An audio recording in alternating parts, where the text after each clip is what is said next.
Hello and welcome to When Will It End Forever. Wait.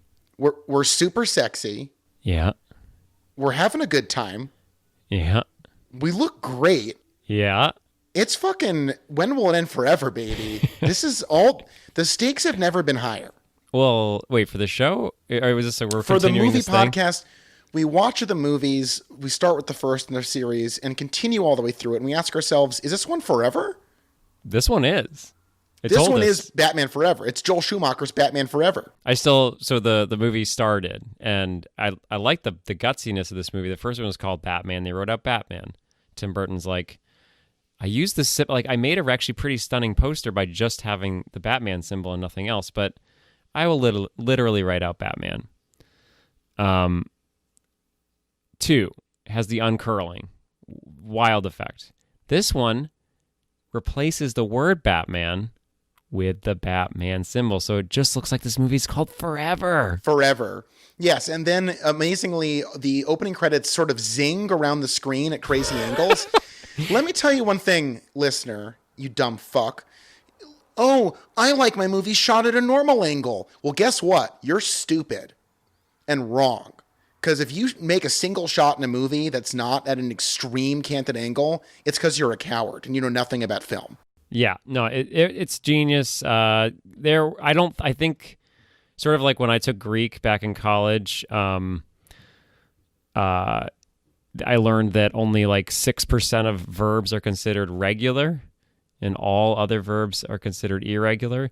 This is like this movie where like, I don't think there are any shots that are just at a regular angle. They're all fucking either... No, that's for cowards. Yes. That's for cowards like Chris Nolan and Tim Burton and Zack Snyder, who made inferior Batman where not everyone is at a 45-degree angle at all times, which is, again, the work of cowardice. It's perfect because it doesn't even really do anything. It's not like, it really, especially if you use it that much, it's not going to like be like, whoa, this is wild. Whoa, we're at a weird angle. It's like, no, that's just the look that this cinematographer and Schumacher wanted. A gorgeous movie. It looks beautiful. Let me tell you something. Okay, please. So Charles, I want you to feel comfortable in an environment where you can tell me things. And may I just add, it is so fucking hot. It's so goddamn hot. I just finished cooking for a long time. I sweated so much when I was cooking. There's no AC in my apartment, which is great. Who wants that electric bill? But I've turned all the fans off. So I'm just sitting in this room. Oh, right, because of the noise. Pouring sweat. Yeah. Because of the noise. You don't want to hear that. I know. I mean, I remember listening to one podcast. I'm not going to say the name, but... No, spill the tea. Come on. But wait, should I? Spill the tea. This is great. Oh, we're going to beef with someone because of the fan business? This is good stuff. Listener, get ready. Mike Mitchell's always got his AC going. And wow. I had to not listen. I had to stop finishing episodes of Doughboys. I just couldn't take it. Wow, damn. I want to just distance myself from this because I am not talking shit in the very successful podcast that I enjoy listening to. But wait, what did you Charles, think it was brave going to that be? You would put yourself out there. I listened to 3 podcasts and they're all very successful. I thought you were going to be like, look, everyone defends her because of her stature in the industry, but Terry Gross has to turn that fucking air conditioner off. I swear to fucking God, fresh air, more like fucking... You can always hear it. You can always... Jesus, my phone is blowing up. Amy it's great. It's It's fun that my brother called me. Oh, God. Hey, can I tell you something personal before we continue? Yeah. I sent my girlfriend a picture of my dinner. I did not send it to you. That's okay. Here, wait. Hold on. It's meat. It was meat. Wait for it. Oh, we got a guess. There's Amy, yeah. Wait, Amy. I felt more comfortable showing Amy the chicken than you because you're vegan. Wait, you sent her. I thought you sent your girlfriend a picture of your dinner. You sent it to Allie also got a picture of the chicken. So you sent it to Amy, but not me. I sent it to a lot of people, but not you. This is great timing for Amy to come down the stairs. She didn't tell me this. Yeah, he's keeping secrets. We have a bond. What can I say? Hold on. Ask Amy how that chicken looked. How'd it look? It was beautiful. I'm truly impressed. Josh is making pretty chicken? Yeah. Thank you, Amy. We stan a queen, and thy name is Amy. Thank you. I would eat that chicken. He said something about standing and queens, and your rule, apparently. Thank you, Amy. Thank you. Well, that was Amy's first appearance on the podcast. Yeah, and what more exciting time than in Batman Forever, a great movie about men who look just amazing, just like statuesque men. Yeah. And anyway, for anyone who has not really been listening to the show, again, what we always say when we say this, why'd you start now? But mostly Amy is my steady, and she came down the stairs for a Coke Zero, and perfectly timed, and now she's back. But I think the When Will It End Forever, this is the energy of a When Will It End Forever. Lots of people just strolling through, calls from my brother. This is the shit that we're going to get into today. This has been a big day for phone calls, and this story goes nowhere. But I've gotten a lot of phone calls today, and I just want to get that out there. So I was going to make a phone call. Yeah. And I'm so excited. I'm very interested in this story. Okay, so my brother, when I was young, my brother and I, we made phone calls, but this isn't about those phone did you calls. do that thing where like you went to your grandparents' house, which was a 3-story house, and you each had a phone on each level of the house? So one of you could like pick up one line and talk to each other on the second line, pretend that you're in like a submarine or something? Going to make this phone call. Yeah. But then just stuff came up. And, well, who was the phone call to? I can't remember. Okay. But it was going to be good. And now, it's like I didn't make it. But I was for a little bit there really, really considering making that phone call. Man, talking to me sucks. That was awful to sit. I am just soaked in sweat. I can we see are it. so early into this. I'm taking the hat off. It's so hot. Wait, before I'm going to take a screenshot. Oh, God. Can you zoom in on that? So what was his name? hot. Pippi, the Pittsfield? Blinky. So, okay, my local skate shop in Pittsfield made a Blinky from The Simpsons hat.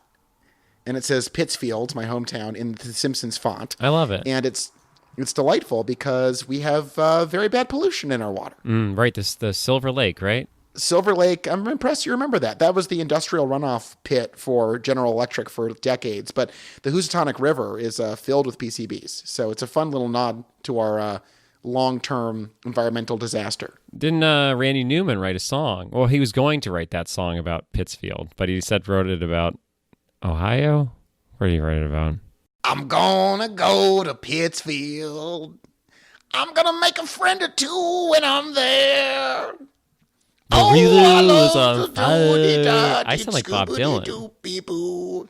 Same guy, base. Let's be real. Randy Newman is just the Goyish of Bob Dylan. I would say, yeah, Randy Newman is the Bob Dylan's brother who got hit on the head with a coconut in an episode of Gilligan's Island. Yeah, it's true. Oh, God, Gilligan's Island. Why isn't TV, back in those days, you didn't have to say any bad words or show exposed breasts or say ass. I mean, you just had a bunch of white people doing mild stuff together, and it was great. It was quite mild.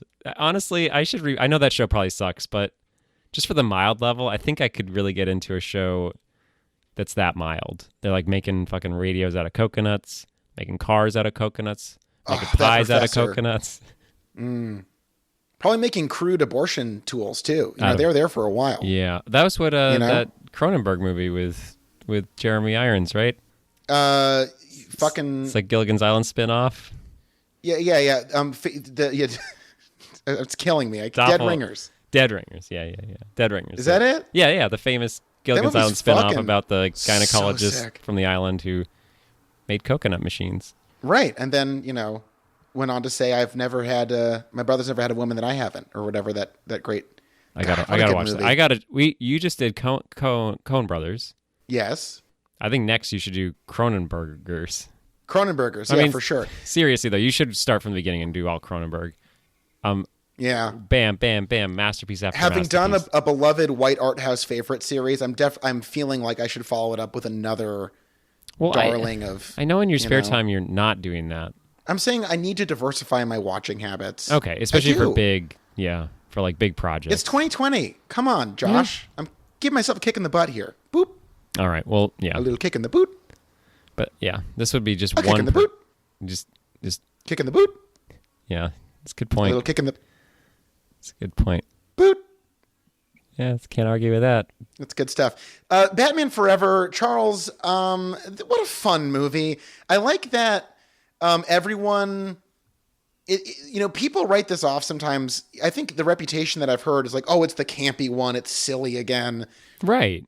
But here's the thing. All of it is silly.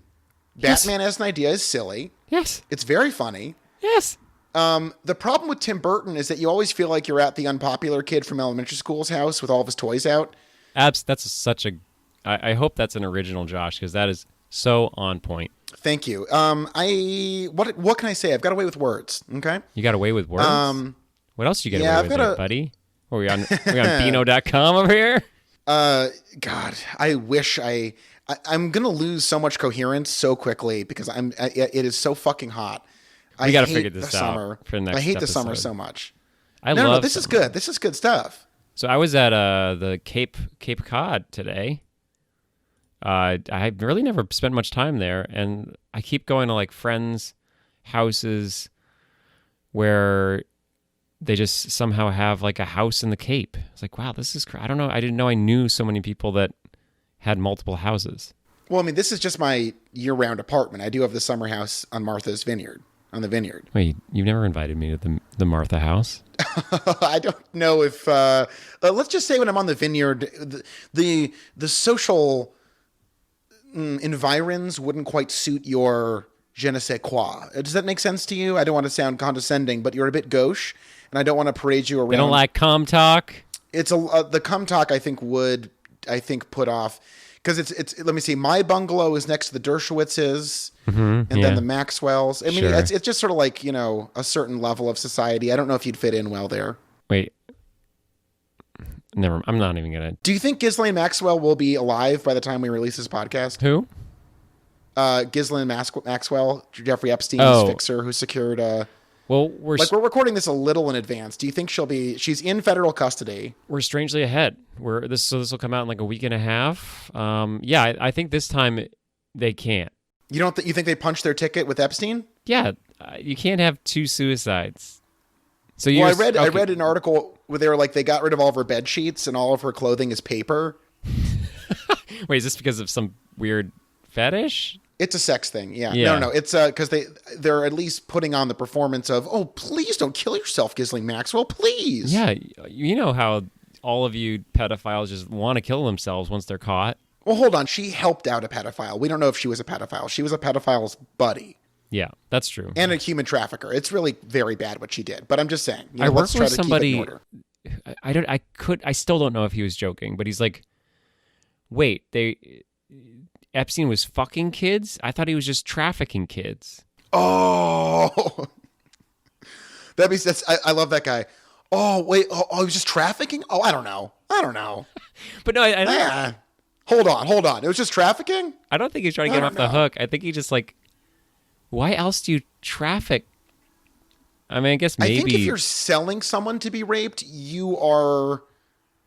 I'm not really sure how helpful it is to try to figure out what degree of not as bad you are. I think it's like one of those things where it's like, you can probably ballpark those people in one general zone.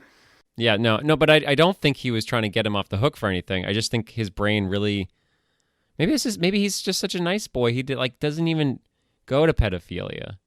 That's like, he doesn't think that all rich people are fucking kids like you and I do.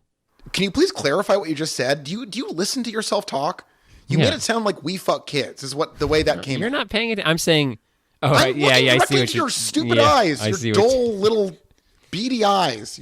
No, that's. I'm gonna have to.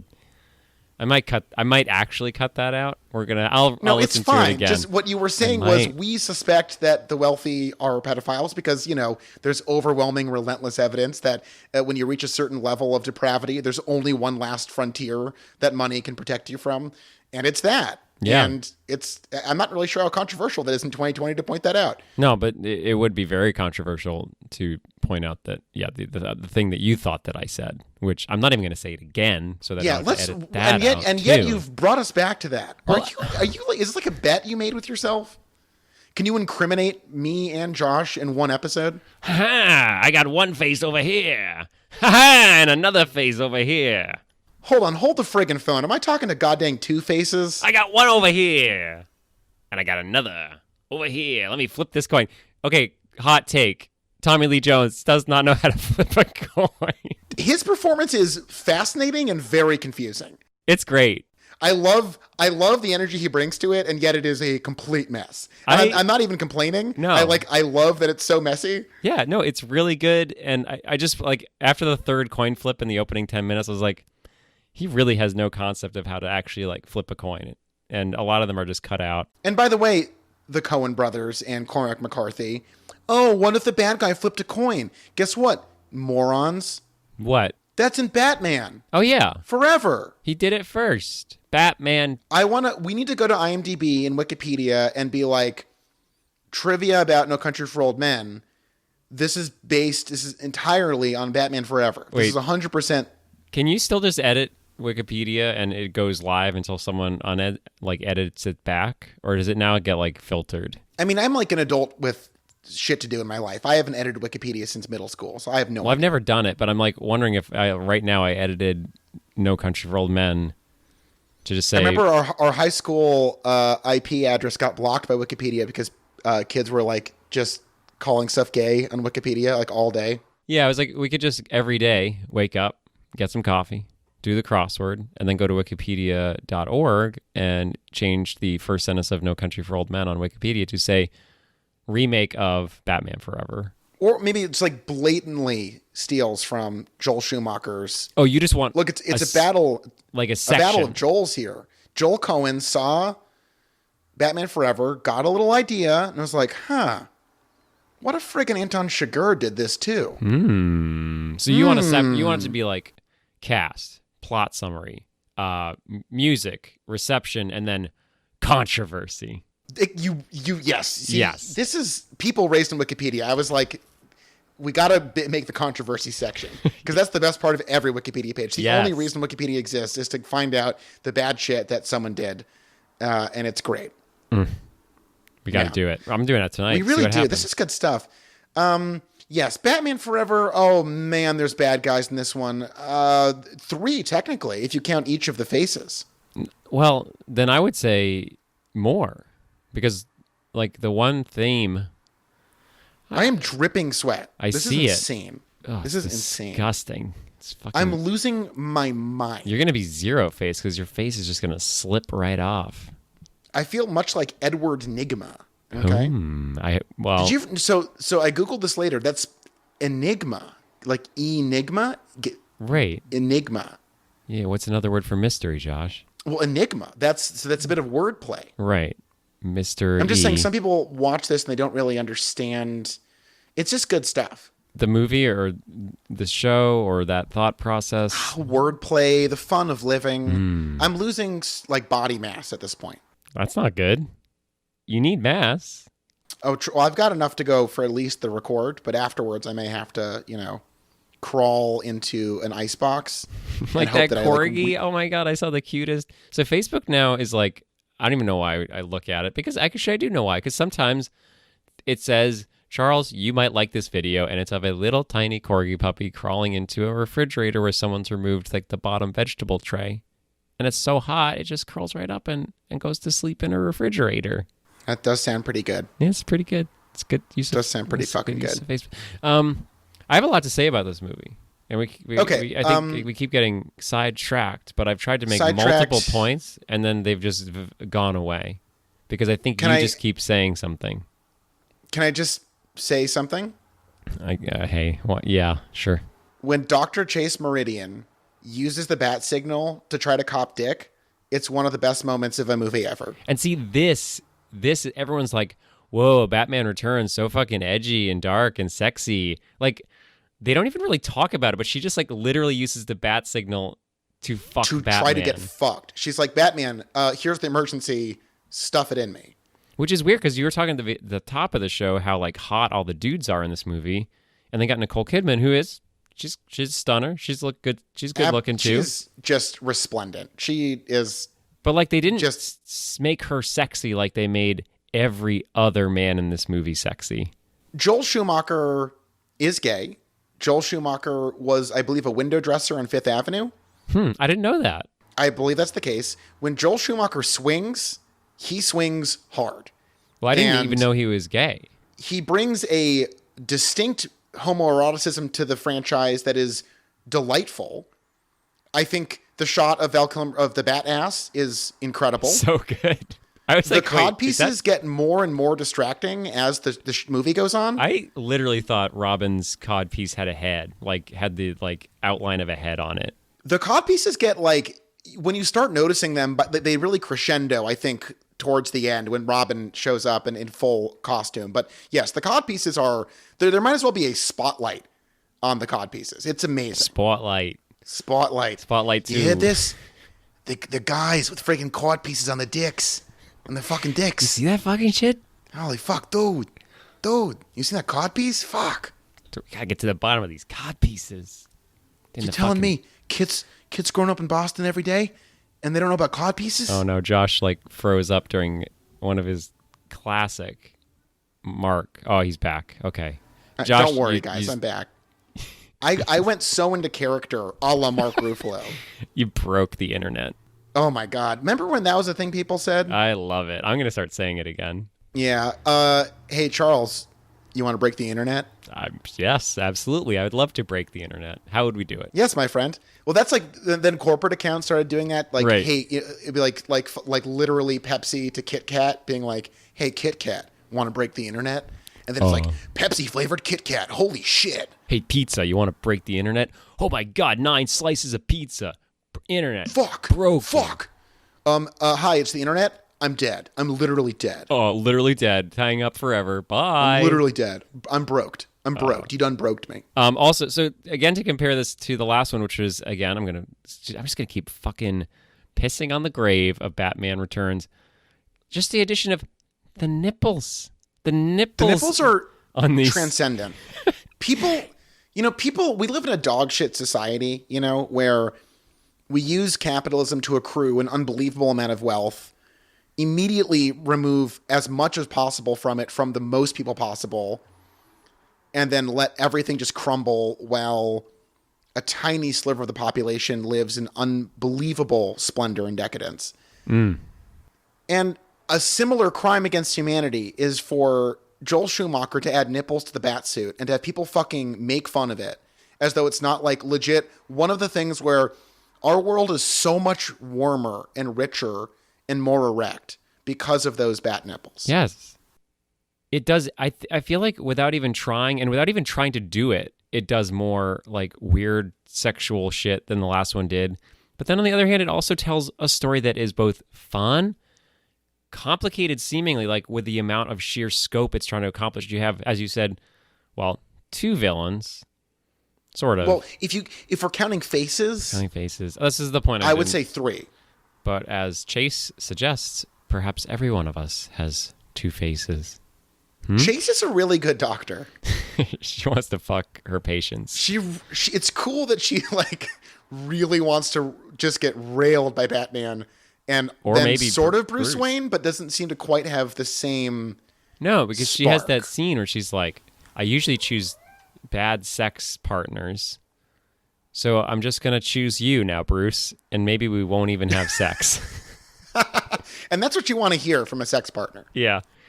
I choose bad ones, but I'm going to give up on that by just choosing, I guess I'll just choose you. Right. That was really funny. I like the just back and forth of Batman shows up. She's like, I want to fuck you. And then he leaves. She's like, well, I met someone else, Bruce. Sorry. And then Batman shows up. He's like, well, sorry, Batman. I met someone else. Man, she just loves that chin, I think. They call her Chase Meridian, but I think the chase that she enjoys is the romantic chase. The thrill, the lust, the hunt. passion. Yes. So another great part of the movie is that I got there first. I beat you to the point. I'm going to edit it so it sounds like I said something first and you interrupted me. Script. So what I liked about the movie is that there's the requisite big cocktail party scene and everyone is a catty bitch to each other. Yes. That is it's so good. Like he works this whole sequence in where everyone's at the big fancy party and they're just being like, just so snippy and mean and rude and like the weirdest, like it's so funny. The world feels, I remember I was taking notes and like, I was like in the opening scene in the bomb when they like, she steals the bank and that dumb, the security guys like left there. I was like, oh, that sort of reminds me of Josh. And then later in the movie. Because he looked Jewish? No, just because he was just sort of annoying and just, I don't know. This is latent anti-Semitism, but and go then, ahead. Later in the party, there's some loser there too.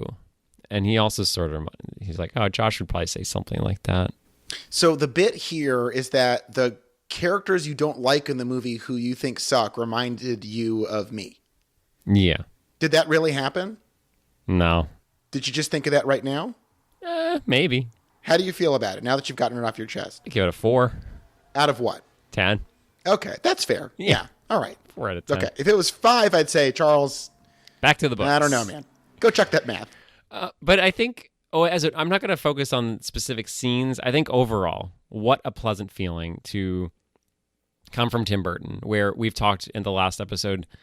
Everything takes place in 3 sets in a big room on Warner Brothers Studios, and how fucking uplifting it is to like feel like this is taking place in a world, in a city, and like different houses, like going places. I just felt relieved to be watching a movie. Well, the thing is, Batman Returns kind of looks like shit. Like, it doesn't look that good. No, that's just why I don't understand. Tim Burton's like, as you said, he gets all his toys out, but then they look like shit. Like he loves the aesthetic, but either he chooses DPs that don't know what the fuck they're doing, or he gives everyone the wrong direction. But the movies themselves, both of those movies look like dog shit. They look like staged plays that someone who doesn't really know what they're doing behind a camera just plopped a camera down. Well, okay, part of it is that whole situation with the sets where a lot of the scenes where it's everybody's running around the square and it just looks like that, like people running around a square. Like, it's not exciting. Schumacher's like fucking coked out Broadway nightmare vision of Batman is just thrilling. It's lush. It's rich in detail. I feel like all the environments are really like memorable. Like, I love the Riddler's when we got to the Riddler's house and fucking Flaming Lips starts playing and shit. And I was like, this is amazing. That's some early Flaming Lips. Yeah, just all the big flashing buttons and like, I don't know, like Tim Burton's like, he just defaults to like creepy carnival or whatever. So to see this like weird hypersexualized leather sleek really aggressive version of Batman just felt like more like Batman. And I don't know, it was about the same length as Batman Returns, but a pleasure to watch. It was. And Val Kilmer is great in it. So that's, yeah. So we've now left, I don't know that Michael Keaton. Why did Michael Keaton? Jesus. Can you imagine Michael Douglas as Batman? Wow. It's me, I'm Batman. Come on. Let's fuck. It's pretty good. Yeah. I don't have to imagine it anymore. That's great. I think Michael Keaton is a great actor and is good at this role. It's just that the point I'm coming to is that the first 2 movies, Batman literally didn't even have a story. It's crazy. And then in this one, he has an actual story. And this, like the end of his arc almost the end where he dips back up was he's like about to give up his craft as Batman. And it's not like the second one where they're like, let's frame Batman in some like dumb scheme where it doesn't even make any sense. Here, like he actually has a reason to want to quit. I think the fact that that Nicole Kidman plays this as though she desperately, like her commitment to the character is unbelievable. So their relationship really has legs to it. And I definitely don't think that either Basinger or Pfeiffer, for varying reasons, get to that quite the same level. I really enjoyed Pfeiffer and Keaton in Returns. I think that's one of the few shining parts of the movie. But Kidman is just all in this. And I kept thinking she was going to be Poison Ivy because I was mistaking this for the next film. Right. I was waiting for her to have her special side. Her special side is empathy and horniness. For so Batman. Fucking horny. I also like that they're like, we're going to finally bring Robin in. And we're going to watch his family get fucking mowed down with goddamn machine guns in like the most like... Yeah.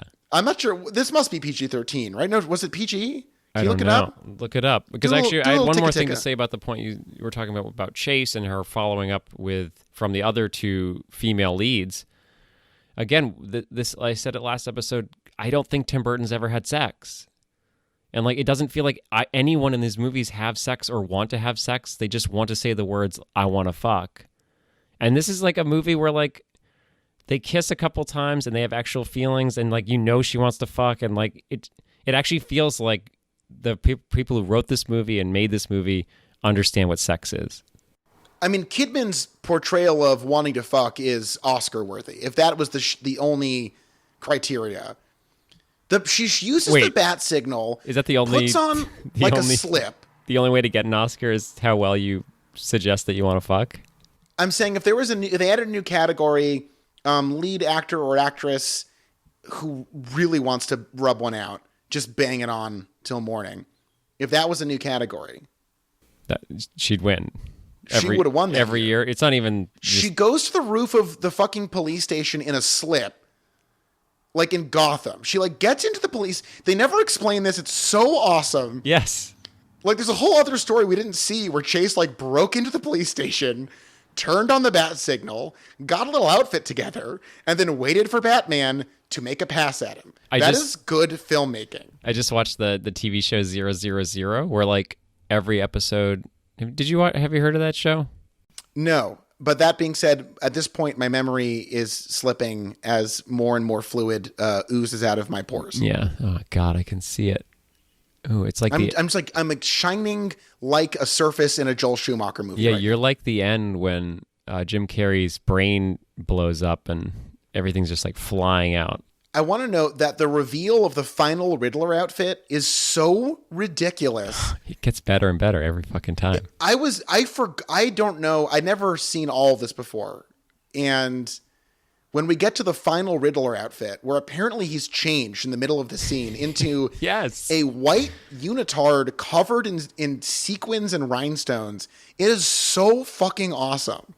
Well, first of all, we're talking about like sort of homoeroticism, and I think a lot of people, especially probably because there just aren't many just like outwardly gay filmmakers, especially back then. I don't know, just like it isn't like I feel like a lot of homoeroticism is like dark and heavy and like makes you think that there's something wrong going on, and just like the relationship between Two-Face and the Riddler is like buoyant. Just like watching them hug and like skip around together, they're just like really great friends, and I don't even know if it's really erotic. Other than just like the clothes that Jim Carrey's wearing where you see that little peen. Well, I mean, maybe, I don't know. I'm not gay. I can't speak to the gay experience, but like maybe you're like less held up by heterosexual fear of intimacy and you can depict it in a way that is like more comfortable than like, you know, two straight men like shaking hands while one like hides a tear or something. Like right. There's like an intimacy to it that just feels unencumbered by that concern. Yeah. And of course, we're talking around the fact that there's just like so many chiseled men with huge cod pieces running around, and the dynamic of Carey and Kilmer, where there's like this like really this like weird jealousy and rage and ideation going on between Nigma and Wayne. There's just all these dynamics to it that he pulls out of the material and puts as it's not the subtext. There's just like a lot of energy between these men engaged in this bizarre fucking shit. So I think that's really, it's not even that any of this is sexual or erotic. Well, some of it is, but like, it's just also really great to see just male relationships like this that are so varied. And like the relationship between Two-Face and Riddler is different than Riddler and Batman, than Batman and Bruce Wayne, than Bruce Wayne and Robin, and Robin. Like all of them have two sides. Like this is, so I started saying this earlier and I wanted to like get to this point because all the movies before have been so complicated. There's been way too many characters, way too many plots. I can't keep track of them, and neither can the filmmakers, and it ends up being bogged down. Well, hold on. Mostly Batman Returns. Batman is not that complicated. I disagree. I like that was my big thing, was like leaving the film, I had no idea why anyone was doing anything. Okay, fine. Well, let's not rehash that. Okay. But anyway, yeah, you can, if you care, go re-listen to the episode. And why not? Go back. Enjoy what life is like. We got some Beano jokes. Oh, God. Beano.com. But here you have, okay, so you got two bad guys, and now you have two good guys, and you still got the love interest. You got Alfred. You got the commissioner. But it's so great because Two-Face, he hates Batman. Enigma hates Bruce. Oh, wait. They're the same. Everyone's got two sides. And all two sides sort of meet together in this weird hexagon or maybe octagon of faces as they all like link up to basically all the stories combined at the end, sort of like a Curb Your Enthusiasm episode. Bum, bum, bum. Yeah. I also like this movie starts in media res, which is great. We just dive right in. One of the dumbest parts of Batman Returns is that, yeah, that's what that means. Okay. Batman Returns has a shitty intro, which is dumb and annoying, and I really don't like it. And the fact that we get Batman and Two-Face, their origins are told quickly and in flashbacks. And the only origin that sort of takes center stage is the Riddler. And I think it's very clever that they're like, okay, the plates are already spinning with Two-Face. That's already happening. Yeah, it's a great way to start. Right. So I think that that kind of economy of storytelling where we're like, Two-Face, he was a DA, got attacked, blamed Batman. He's fucking nuts. Hates Batman. You're like, okay, I get it. And then we get to watch this other thing percolate for a little bit longer. And I just think it's like, it's nice to not be, because Returns is so over encumbered by Penguin that it just sucks the entire movie into like a vortex of like, who is this guy? Why is he like this? What is he doing? And with Riddler and Two-Face, pretty quickly, we know all we need to know about them to let things move along. Yeah. And their goals are straightforward. The climax makes sense. They're just psychos who want to kill the handsome guy. It's awesome. One of them wants to kill Batman, and one of them wants to kill Bruce Wayne. So it's not even like they have to come up with some crazy thing why they would team up. It's like, oh, their interests happen to come together so simply. It's for so many characters all doing their own thing. It's a very simple, easy movie to just watch them dance around, watch them shoot things. The fighting in this, like, Batman is actually good at shit in this movie. He's actually the best thing he's good at in the old movies is wearing a turtleneck, and that's it. Well, we do get turtleneck in this too, and I think that's a standard for some time. He's better at other things. We'll be seeing a lot of neck. We'll be getting a lot of neck in this series. You know what I'm talking about? Turtlenecks. Wait, can you spell that out for me? Turtleneck. Turtleneck. Okay. No. So another thing with this movie that is good is that it does force us to face the inevitable question. And I feel like I know the answer to this, and be honest, in our relationship, who's the Two-Face and who's Riddler? I already know the answer, but I just want to see what you say. This is a hard question because I see it's not that hard. Well, I see elements. I mean, I'm Riddler. Yeah, you're Riddler. Yeah, I mean, it wasn't that complicated. I didn't want to just say you're Riddler, but yeah, no, I'm obviously Riddler. You're Riddler. Yeah, you're Riddler. You would look great in a Riddler suit. Thank you, and you would look great in that other suit. Thank you, because you're very lithe and slim and slender, and you would look nice in a weird question mark onesie. Yeah, and my fuller frame would be better complemented by the boxy 90s suit that Two-Face wears. But you have perfect hair for like one side slick, one side wild. I think you'd look great that way. Yeah. We should do it for Halloween. This is good stuff. Yeah. I love that scene where like the way they break into this is the perfect mix of old like Adam West Batman and 90s Batman, where like it's got Goofy like kicking the balls, has like a funny Foley. It's got sneaky guys going into their house by pretending to be kids. It's got bombs that don't look like anything other than giant TV bombs. It's also Batman's first line in the movie is about getting takeout. Yes. Yeah. That shit owns. That's so fucking funny. You just sort of like sink into the couch and go, yes, this is.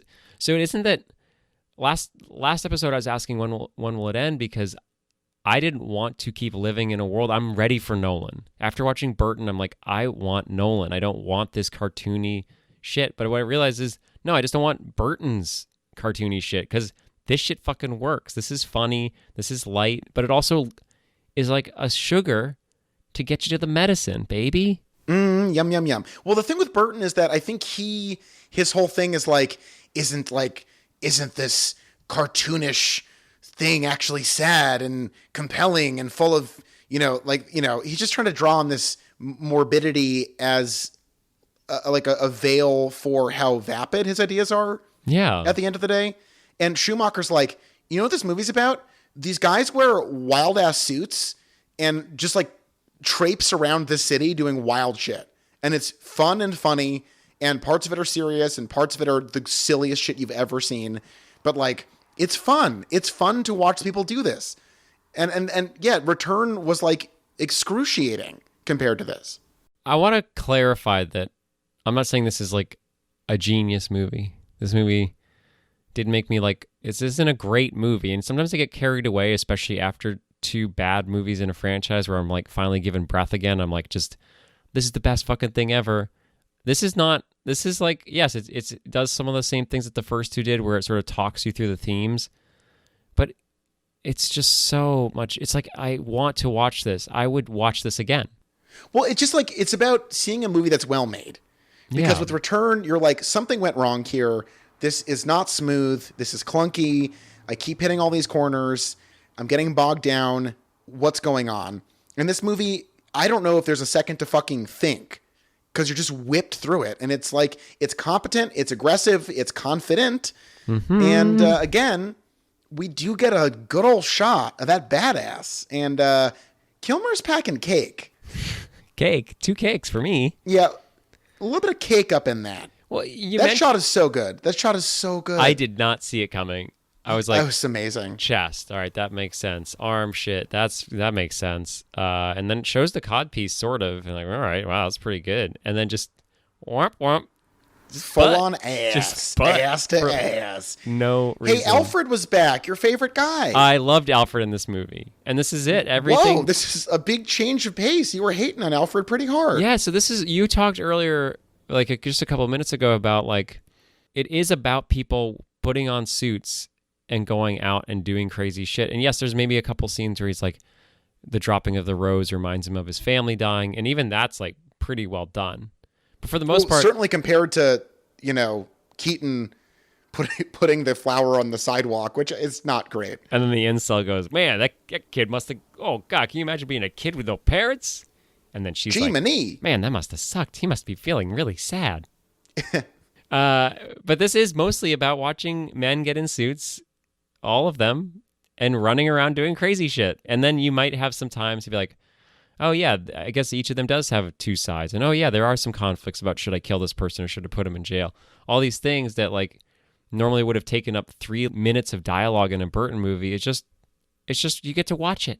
You just get to watch a fucking movie, eat some fucking popcorn. Sign me up for number 4. Well, so you're saying you are not asking when will it end? I am saying I am not asking. That's huge. I'm on the same page. Batman and Robin has we'll obviously get into that in the next episode. Its reputation is just awful. But that said, so is this one's. No, this one has defenders, I think. I think it's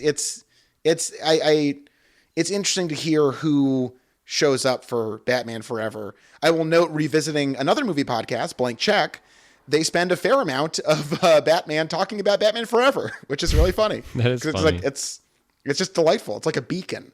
The last set in this, when we get to the Riddler's lair at the end, the massive fucking this huge dome stretching upward with the lights spiraling around in circles and perfect synchronized.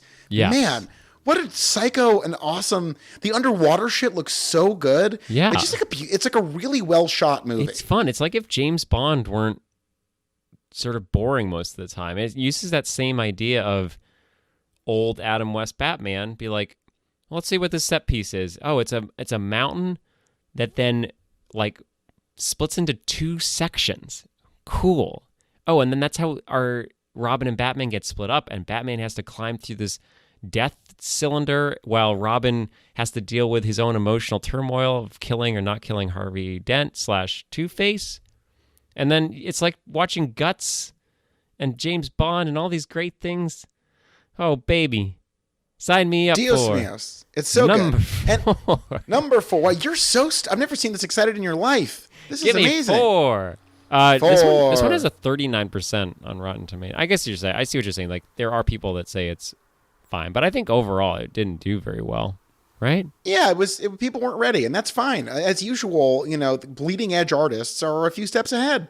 It did great. It's $100 million budget. It made $336 million. I highly recommend office. the oral history on this movie. It is really something else. It's really good. Schumacher was like, yeah, it was a shock to me that this did well. I really thought this was going to be a disaster. Well, that's the thing. Batman, everyone will go see it. It's a Batman movie. Yeah. It does not matter what you do to it. Like, we've seen this. There's so many Batmans, and we're going to get to parts 2 and 3 of the Batverse eventually. But, let's just go see it.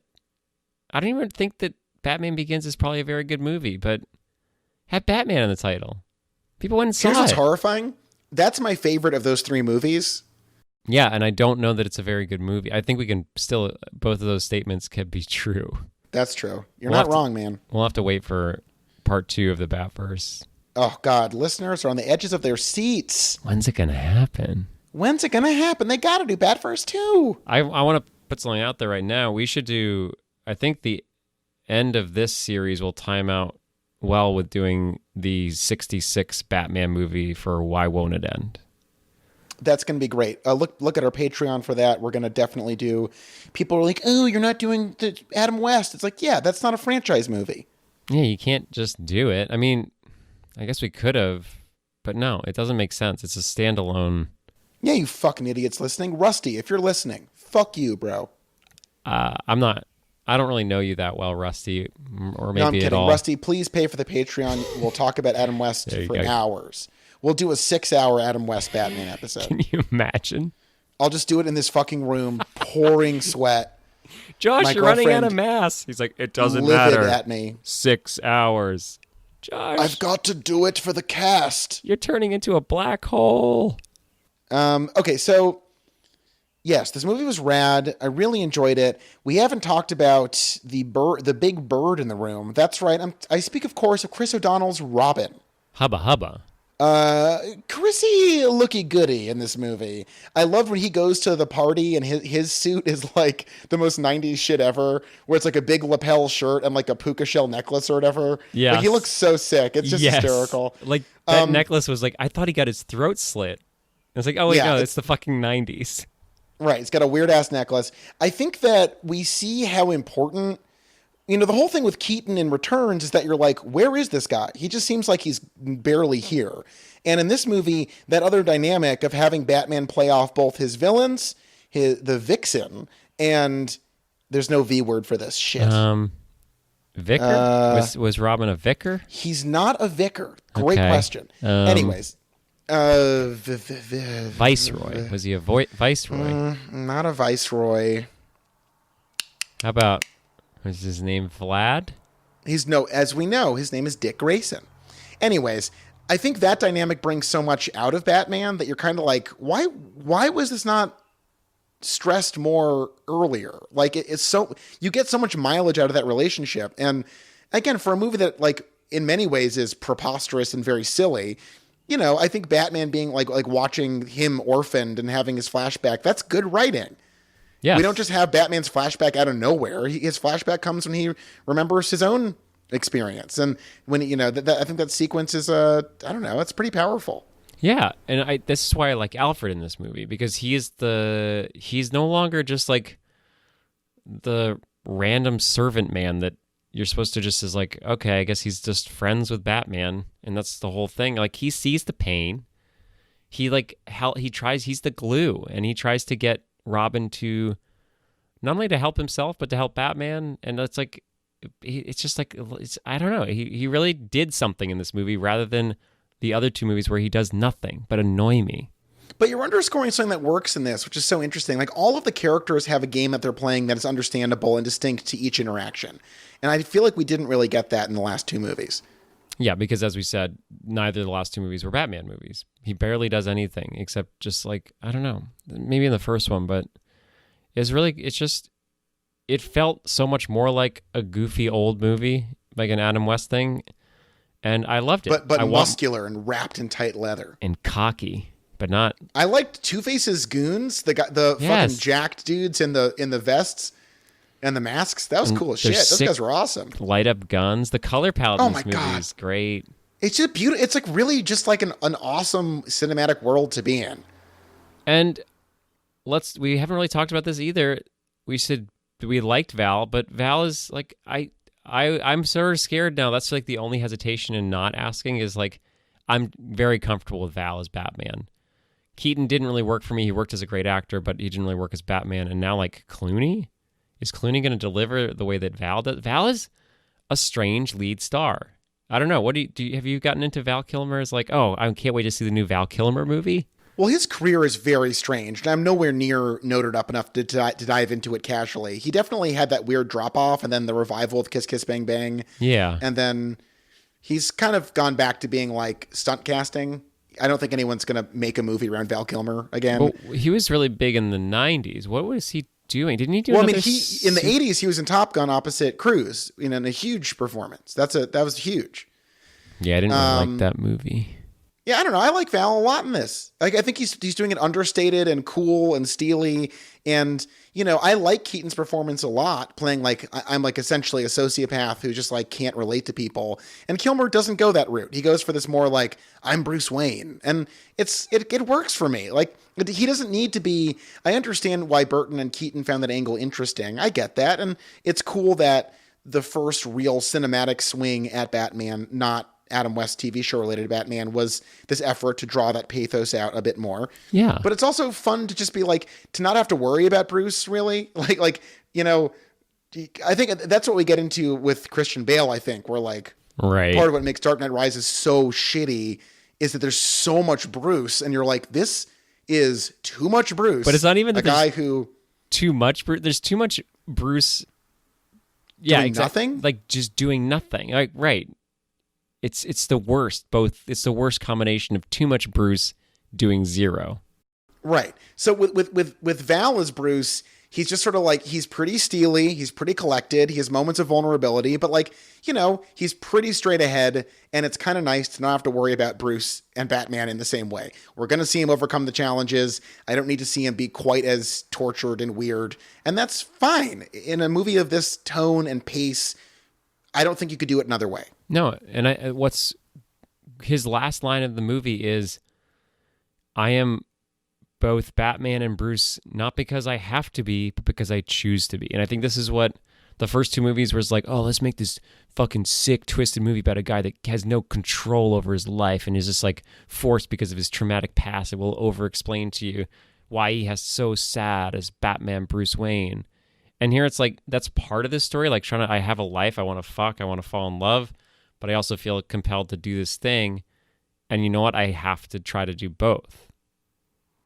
Well, just like Burton fetishizes like freaks are freaks, man. And it's like, or you could have like a balanced life and make efforts to, yeah, I don't know. And like, it's cool that this Bruce Wayne is like, yeah, I experience a duality, and that's something that I can handle and have a relationship with, and not just be like completely at the hands of. And again, I get why that's compelling about the Keaton Batman, but like, I guess it's because we're sort of more watching him evolve as Bruce and not Batman.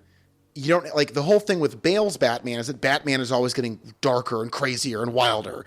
And Keaton's Batman is like, I'm only truly myself when I'm Batman. And in this one, I think you get the sense of where he's like, I want to be a partner to Chase, so I'm going to stop being Batman. I want to be a father, brother, older figure to Robin, so I'm going to play into that role. Like the ways that he invests in himself and develops are like pretty human, and that's okay. It's cool. It doesn't have to be the most macabre shit or the most like, yeah. And I have looking at Val Kilmer's list on Wikipedia, and starting from, you said Kiss Kiss Bang Bang was like brought him back in. Well, it did a lot for his career, but if you look at the page, it's 80% of his direct to video or cameos. Those checks still cash, man. Do you know where he played a cameo? What movie? I'll give you a hint, from our second verse. Oh God, take me back. Die Hard? No, it wasn't Die Hard. It was The Love Guru. Oh my God, you're right. Holy shit. He has a uncredited cameo as himself in The Love Guru. Oh God, and what a delight it must have been to have that credit up on that page. He's great in MacGruber, playing the bad guy in MacGruber. That's true. He's a great actor. His name is Kuntz in MacGruber. He played Moses. Dieter von Kuntz or whatever. I get it. I just want to walk past it. Have you not seen MacGruber? Have you seen MacGruber? No, I've seen it. You've made me watch it. Oh my God. And not as though that's not a bad thing. You're the one that told me this is a great movie. Will Forte's finest hour, and I don't say that casually. It's very good. Who are you giving your MVP to this week? That's a great question. Who gets? I gotta go, Nicole. I think she's like her burning desire telegraphs so well. And again, it's a movie that like people would love to be like, oh, that stupid, showy, flashy, gaudy nightmare. And it's like, no, there's also horny people in it. Yeah, and they're real horny people. Right. I don't know. The Kidman's just great. I think Chase Meridian is one of the best names of a character ever, up there with Sam Wheat. Bit of a callback there. To yep. And I would say that she just like how many years before Eyes Wide Shut is this? What? 15? Like 4 years or something? I mean, this is 95. Wait, really? Oh, that's right. This is 95, right? Yes, 95. Right, and so Eyes Wide Shut's like she goes into production on that like a couple years later or something.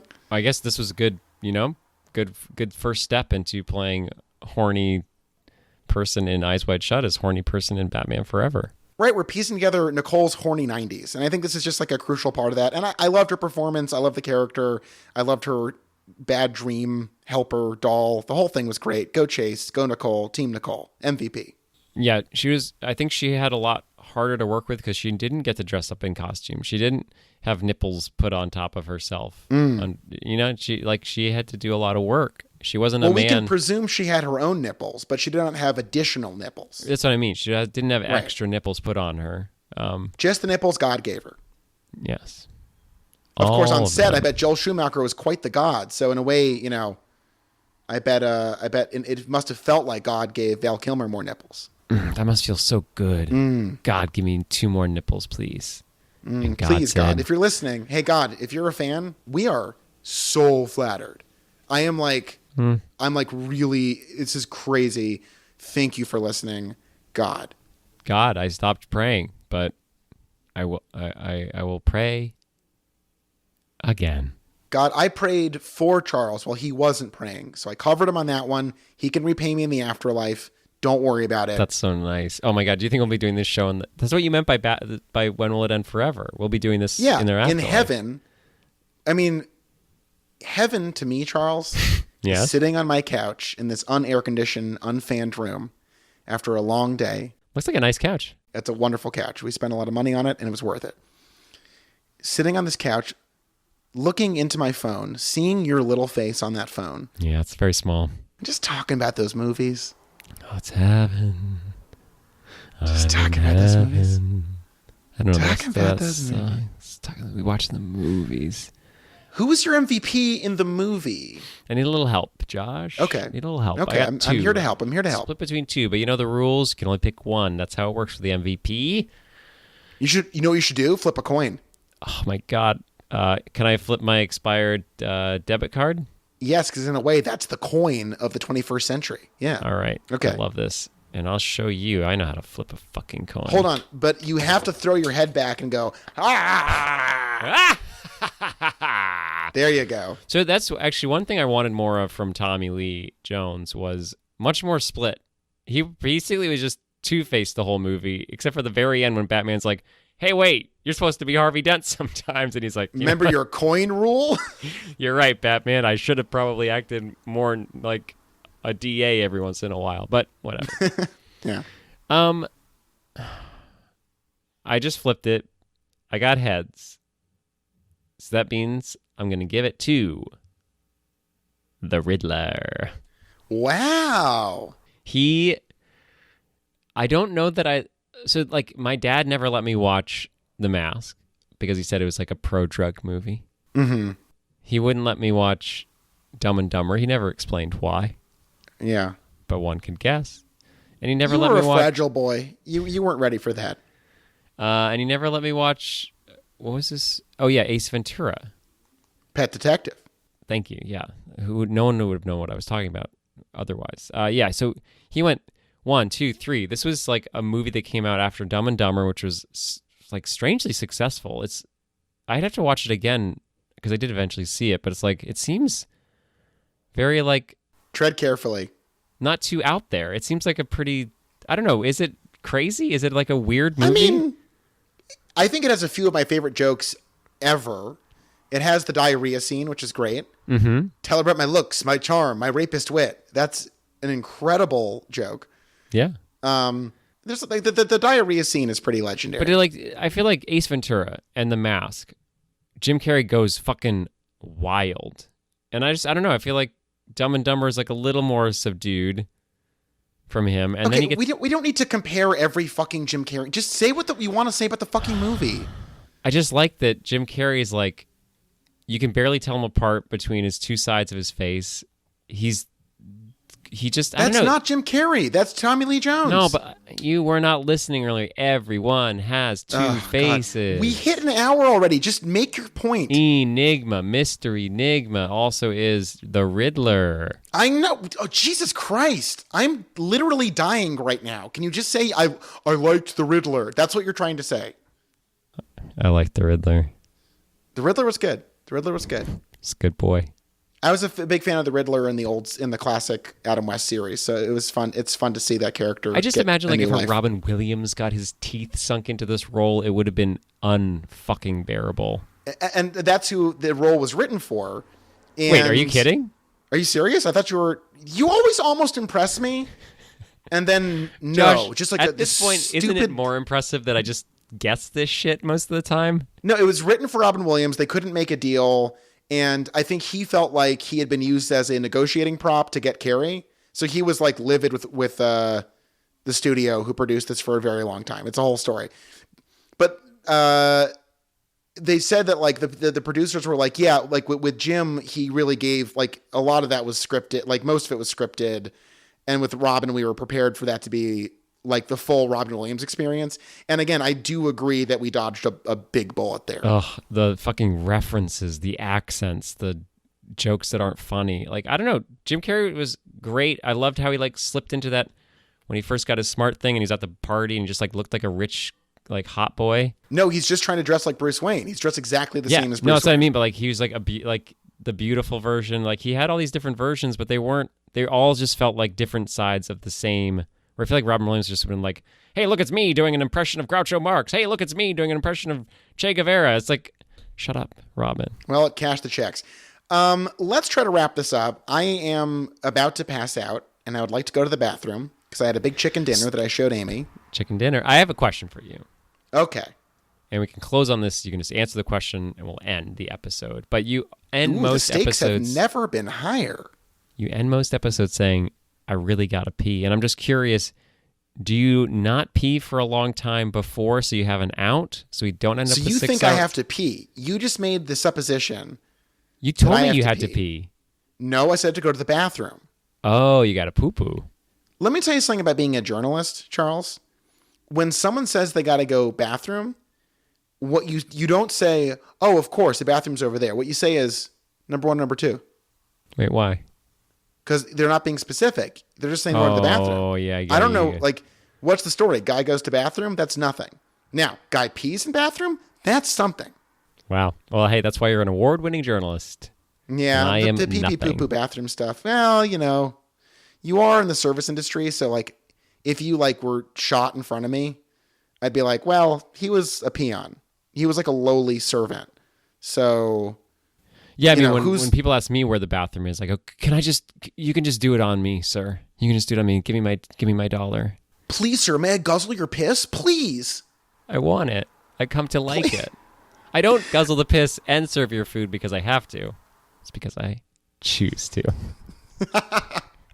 Next episode, we will, of course, be covering Batman and Robin. We finally get a little bit of the Clune in the podcast. This will be our first Clune. Ooh, I'm so Our excited. first brush with the Clune. Never had a Clune before. It's me. I'm Bruce Wayne. Wait, is that your Clune? I don't know. I got 2 sets of headphones on. I can't hear shit.